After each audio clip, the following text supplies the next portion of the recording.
السلام علیکم۔ ہمارے نبی کریم صلی اللہ علیہ وسلم کی بادلوں پر حکومت۔ مدینہ منورہ میں ایک مرتبہ بارش نہیں ہوئی تھی۔ پورے مدینہ میں سوکھے کا عالم تھا، لوگ بڑے پریشان تھے۔ ایک جمعہ کے روز حضور صلی اللہ علیہ وسلم تقریر فرما رہے تھے تو ایک شخص اٹھا اور عرض کرنے لگا، یا رسول اللہ، مال ختم ہو گیا اور اولاد فاقہ کرنے لگی، دعا فرمائیے کہ بارش ہو جائے۔ حضور صلی اللہ علیہ وسلم نے اسی وقت اپنے پیارے پیارے نورانی ہاتھ اٹھائے۔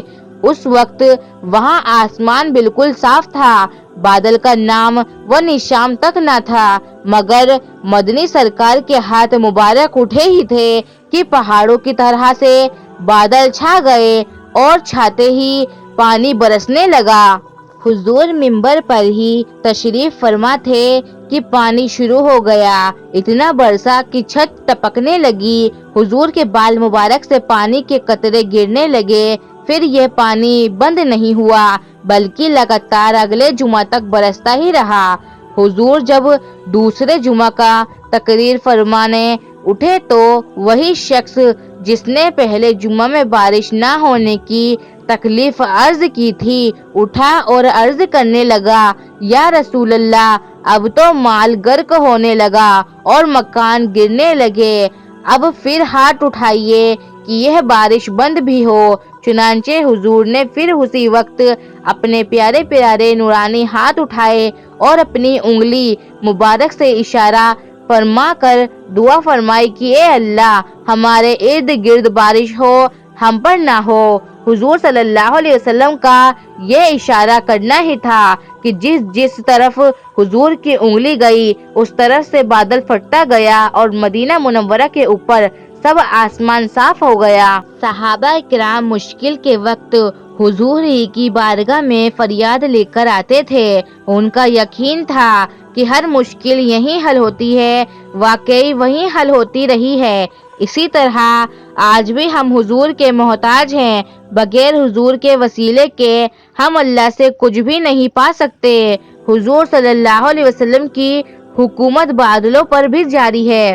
حضور صلی اللہ علیہ وسلم کی چاند پر حکومت۔ حضور صلی اللہ علیہ وسلم کے دشمنوں میں بالخصوص ابو جہل نے ایک مرتبہ حضور سے کہا کہ اگر تم خدا کے رسول ہو تو آسمان پر جو چاند ہے اس کے 2 ٹکڑے کر کے دکھاؤ۔ حضور نے فرمایا، لو یہ بھی کر کے دکھا دیتا ہوں۔ چنانچہ آپ نے چاند کی طرف اپنی انگلی مبارک سے اشارہ فرمایا تو چاند کے 2 ٹکڑے ہو گئے۔ یہ دیکھ کر ابو جہل حیران ہو گیا، مگر بے ایمان مانا بھی نہیں اور حضور کو جادوگر ہی کہتا رہا۔ ہمارے حضور کی حکومت چاند پر بھی جاری ہے۔ ہمارے نبی کریم صلی اللہ علیہ وسلم کی سورج پر حکومت۔ ایک روز حضور صلی اللہ علیہ وسلم نے صحبہ نام کی جگہ پر ظہر کی نماز ادا کی اور پھر حضرت علی رضی اللہ تعالی عنہ کو کسی کام کے لیے روانہ فرمایا۔ حضرت علی رضی اللہ تعالی عنہ کے واپس آنے تک حضور صلی اللہ علیہ وسلم نے نماز عصر بھی ادا فرما لی۔ جب حضرت علی واپس آئے تو حضور ان کی آغوش میں اپنا سر رکھ کر حضور سو گئے۔ حضرت علی نے ابھی تک نماز عصر ادا نہ کی تھی، ادھر سورج کو دیکھا تو غروب ہونے والا تھا۔ حضرت علی سوچنے لگے، ادھر رسول خدا آرام فرما ہے اور ادھر نماز خدا کا وقت ہو رہا ہے، رسول خدا کا خیال رکھوں تو نماز جاتی ہے اور نماز کا خیال رکھوں تو رسول خدا کی نیند میں خلل واقع ہوتا ہے، کروں تو کیا کروں؟ آخر مولا علی شیر خدا رضی اللہ تعالی عنہ نے فیصلہ کیا کہ نماز کو قضا ہونے دو مگر حضور کی نیند مبارک میں خلل نہ آئے۔ چنانچہ سورج ڈوب گیا اور عصر کا وقت چلا گیا۔ حضور اٹھے تو حضرت علی کو اداس دیکھ کر وجہ دریافت کی تو حضرت علی نے عرض کیا کہ یا رسول اللہ، میں نے آپ کی اس لیے راحت کے پیش نظر ابھی تک نماز عصر نہیں پڑھی، سورج غروب ہو گیا ہے۔ حضور نے فرمایا تو غم کس بات کا، لو ابھی سورج واپس آتا ہے، پھر اسی مقام پر آ کر رکتا ہے جہاں وقت عصر ہوتا ہے۔ چنانچہ حضور نے دعا فرمائی تو غروب شدہ سورج بھی نکلا اور الٹے قدم اسی جگہ آ کر ٹھہر گیا جہاں عصر کا وقت ہوتا ہے۔ حضرت علی نے اٹھ کر عصر کی نماز پڑھی تو سورج غروب ہو گیا۔ ہمارے حضور کی حکومت سورج پر بھی جاری ہے۔ آپ کائنات کے ہر ذرہ کے حکیم و مختار ہیں۔ آپ جیسا نہ کوئی ہوا، نہ ہوگا اور نہ ہو سکتا ہے۔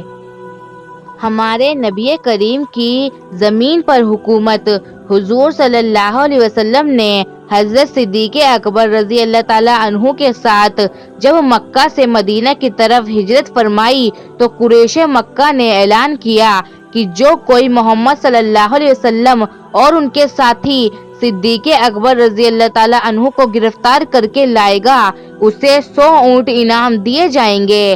سراقہ بن جاشم نے یہ اعلان سنا تو اپنا تیز رفتار گھوڑا نکالا اور اس پر بیٹھ کر کہنے لگا کہ میرا یہ تیز رفتار گھوڑا محمد صلی اللہ علیہ وسلم اور ابو بکر کا پیچھا کر لے گا، میں ابھی ان دونوں کو پکڑ کر لاتا ہوں۔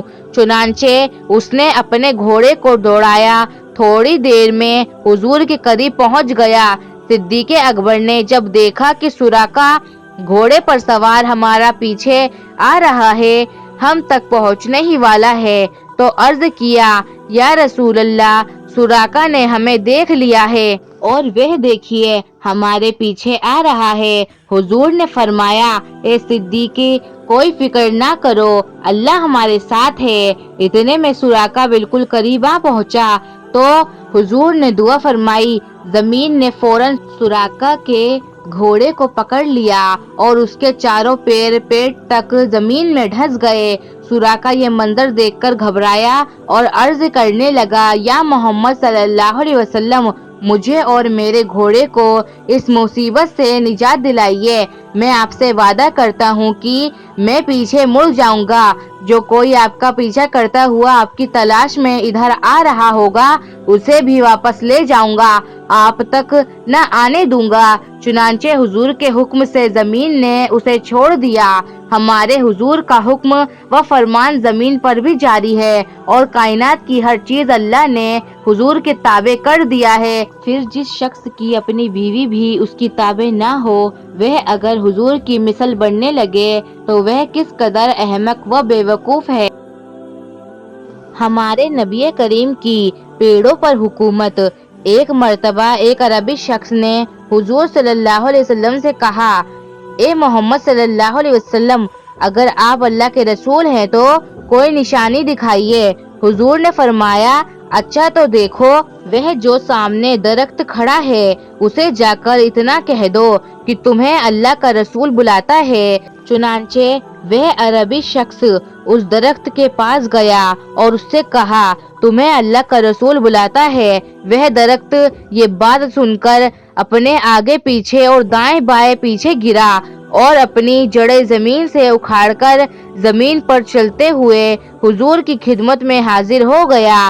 عرض کرنے لگا، السلام علیکم یا رسول اللہ۔ وہ عربی شخص حضور سے کہنے لگا، اب اسے حکم دیجئے کہ یہ پھر اپنی جگہ پر چلا جائے۔ چنانچہ حضور نے اس سے فرمایا کہ جاؤ، واپس چلے جاؤ۔ وہ درخت یہ سن کر پیچھے مڑ گیا اور اپنی جگہ جا کر قائم ہو گیا۔ عربی شخص یہ معجزہ دیکھ کر مسلمان ہو گیا اور حضور کو سجدہ کرنے کی اجازت چاہی۔ حضور نے فرمایا، سجدہ کرنا جائز نہیں۔ پھر اس نے حضور کے ہاتھ پیر مبارک چومنے کی اجازت چاہی تو حضور نے فرمایا، ہاں یہ بات جائز ہے۔ اس نے حضور کے ہاتھ اور پیر مبارک چوم لیے۔ ہمارے حضور کا حکم درختوں پر بھی جاری ہے۔ یہ بھی معلوم ہوا کہ بزرگوں کے ہاتھ پیر چومنا جائز ہے۔ حضور صلی اللہ علیہ وسلم نے اس سے منع نہیں فرمایا۔